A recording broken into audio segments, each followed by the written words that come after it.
giant asteroid called Anubis came out of the Oort cloud without any warning. It struck in North Africa, creating terrible devastation. But that was only the beginning.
Hello and welcome.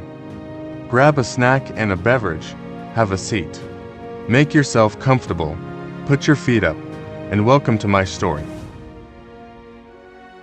My story starts on the laid-back island of Hawaii, where two astronomers will soon make a startling discovery.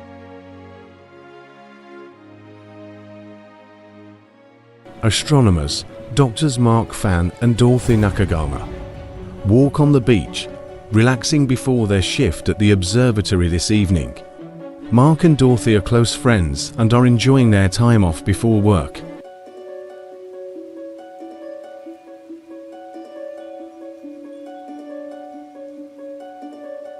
The two astronomers discuss their work and the beauty of the night sky.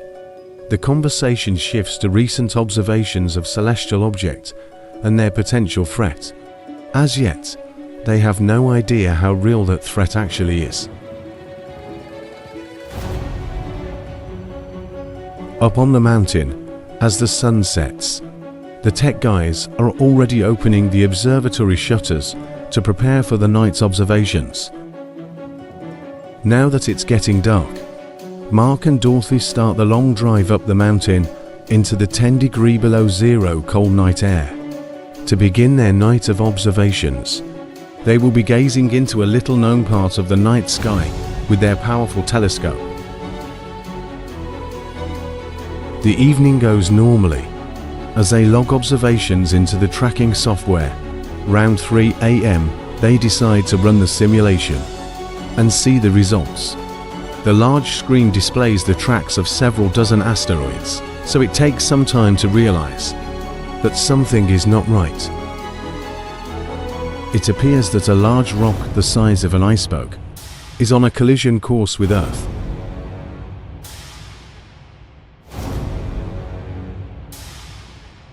After a long investigation and many checks, with a cold chill, it gradually dawns on them that it is no error.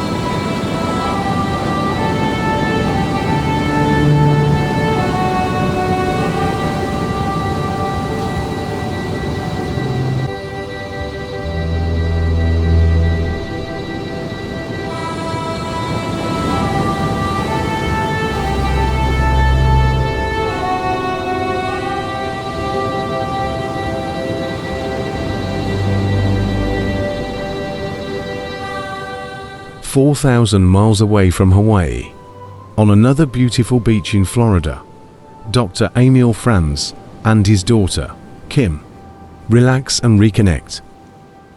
Dr. Franz, a renowned biologist, and his daughter, a brilliant medical student, rarely have time together since the tragedy of Kim's mother's death.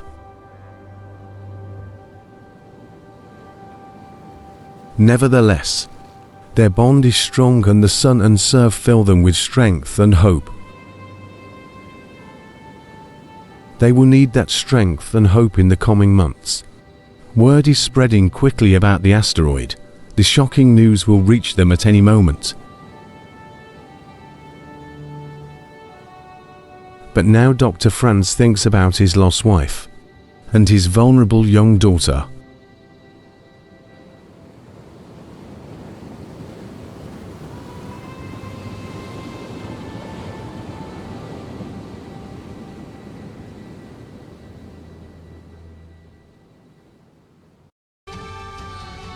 Breaking news. Astronomers at the Keck Observatory in Hawaii say they have sighted an asteroid that will impact planet Earth in less than 30 days.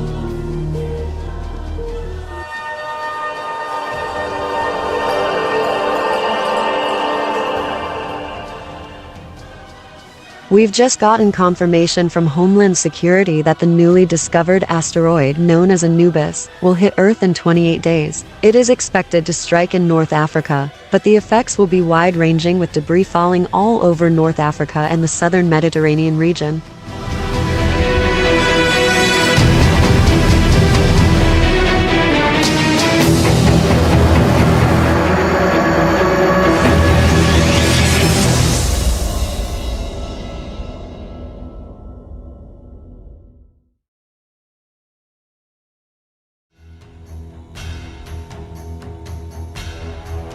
With confirmation from astronomers and Homeland Security, it's confirmed that the asteroid, now called Anubis, will strike Earth in about 3 weeks' time.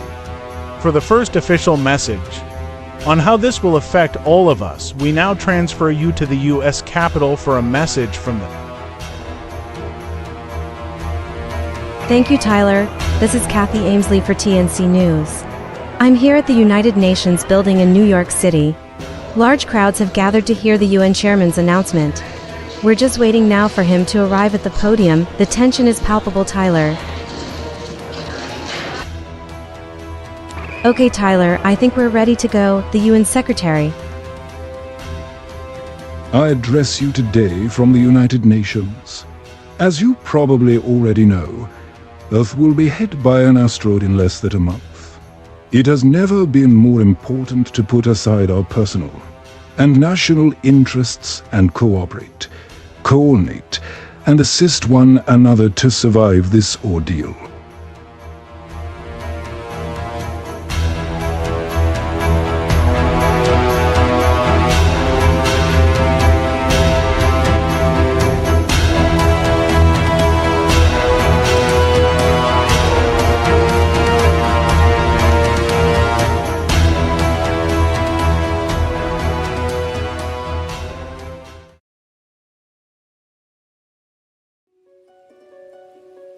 After hearing the news about the asteroid, Kim and her dad take the first flight out of Florida back to Seoul, South Korea, where Dr. Franz has an apartment in a luxury tower block.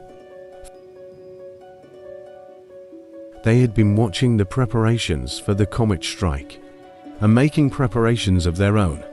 Seoul wouldn't experience any of the direct effects of the strike. In this worrisome time, Kim thought a lot about her mom, and even dreamed that her mom spoke to her with motherly advice. It was during one of these dreams that her mom mentioned Honey Bear, her favorite stuffed animal from childhood. The next morning, Kim started digging through old boxes, and sure enough, she found him. Oh my God, Honey Bear. Kim was happy and melancholy at the same time. She was filled with a flood of old memories. When she wasn't studying or working with her dad, Kim whispered to Honey Bear, and sometimes even imagined that Honey Bear whispered back.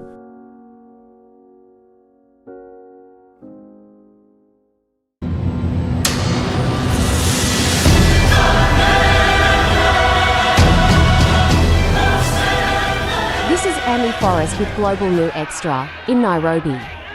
Scientists have announced that the asteroid Anubis will strike in North Africa near Lake Chad. The continent is erupting in hysteria. Breaking from National News Network, the African National Congress is declaring an Africa-wide emergency. Hello, citizens of Chad. The country of Chad will take the biggest hit from the asteroid Anubis. We are imposing martial law immediately. All peasants must leave their homes and travel south as far as possible. Take only what you can carry. Take food and water for 7 days. Don't wait.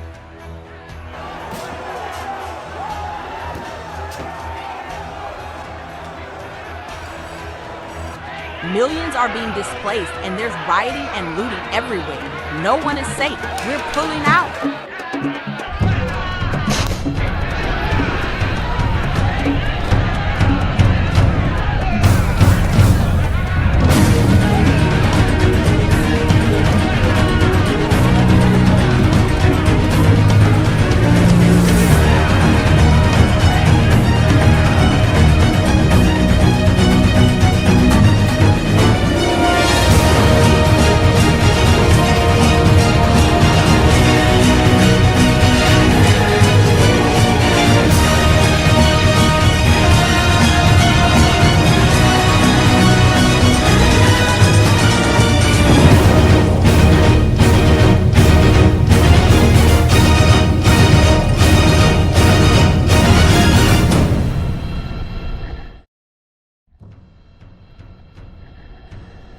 Military command centers from the USA to Russia to China and all over the world are tracking the Anubis asteroid and preparing troops for search, rescue, civil unrest, and humanitarian relief.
This is Kathy Amesley in Cairo. African news services are reporting the outbreak of a deadly virus in the wake of the Anubis asteroid.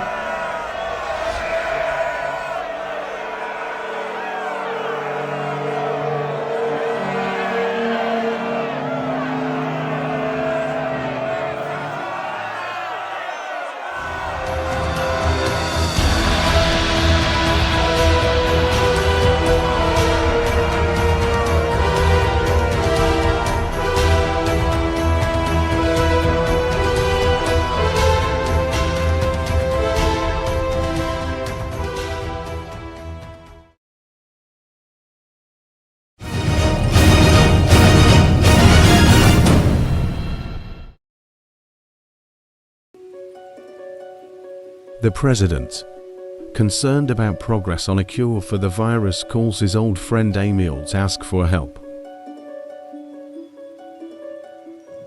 Emil says he will do all he can. Fortunately, Dr. Franz has a fully equipped lab in his home and was able to start. Kim worked too, and often with Honey Bear at her side.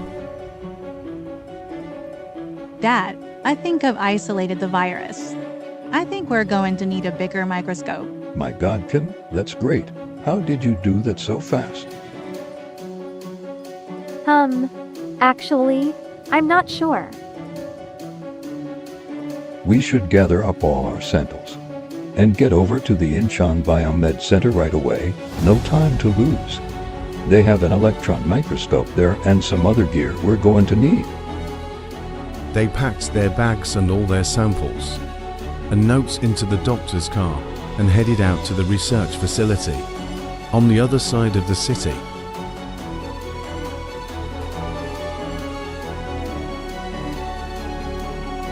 Located in the Seoul Enterprise Zone, just outside the city, the Korean government spared no expense on the Incheon research facility. Word had already been sent, and Dr. Franz and his assistant were welcomed and set up with all they would need. At first they made great progress, but as the days went by, they realized they could not break the virus code. The long hours finally took their toll on Dr. Franz, and he fell into a deep sleep.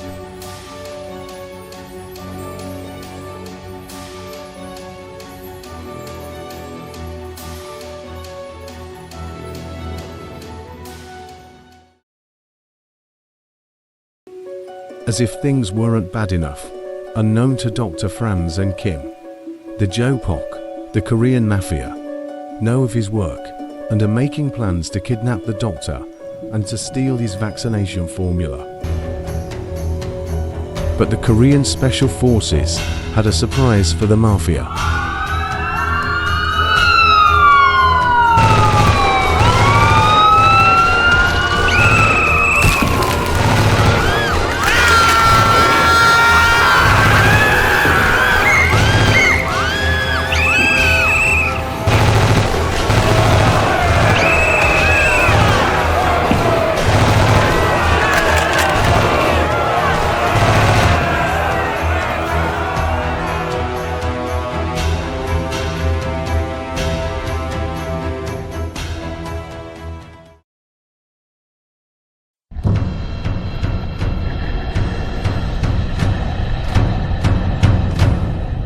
The strain has been very hard on her dad, and Kim is worried about him. She wants him to rest, but he's burning himself out. This makes her work all the harder on a breakthrough. She talks to herself constantly, using her imaginary self, her alter self, as second opinion and co-worker on the problem. And she needs her Honey Bear next to her. She hears Honey Bear whisper to her with novel ideas and encouragement. She doesn't understand it, but it seems to be working. She's definitely onto something. It's just out of her grasp. And then Honey Bear whispers something. That's it. Why didn't she think of that? Or did she? Oh my God. Oh my God. That's it. I finally got it.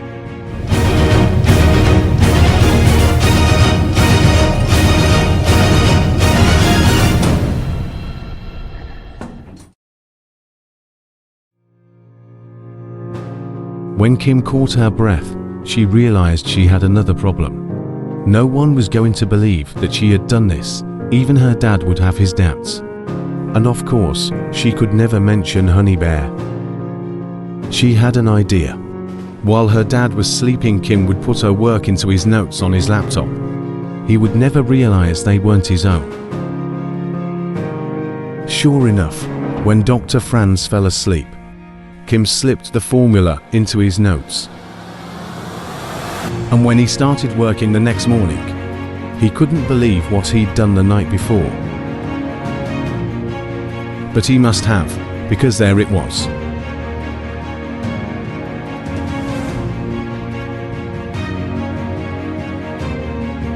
Oh my God, I didn't think I could do it. Kim will be so proud.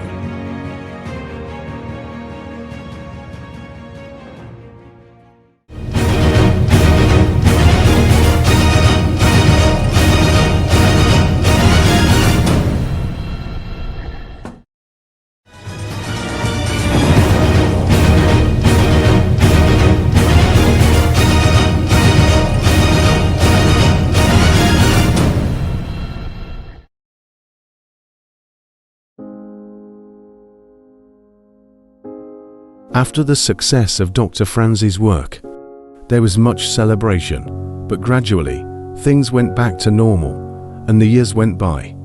Kim even had a daughter of her own.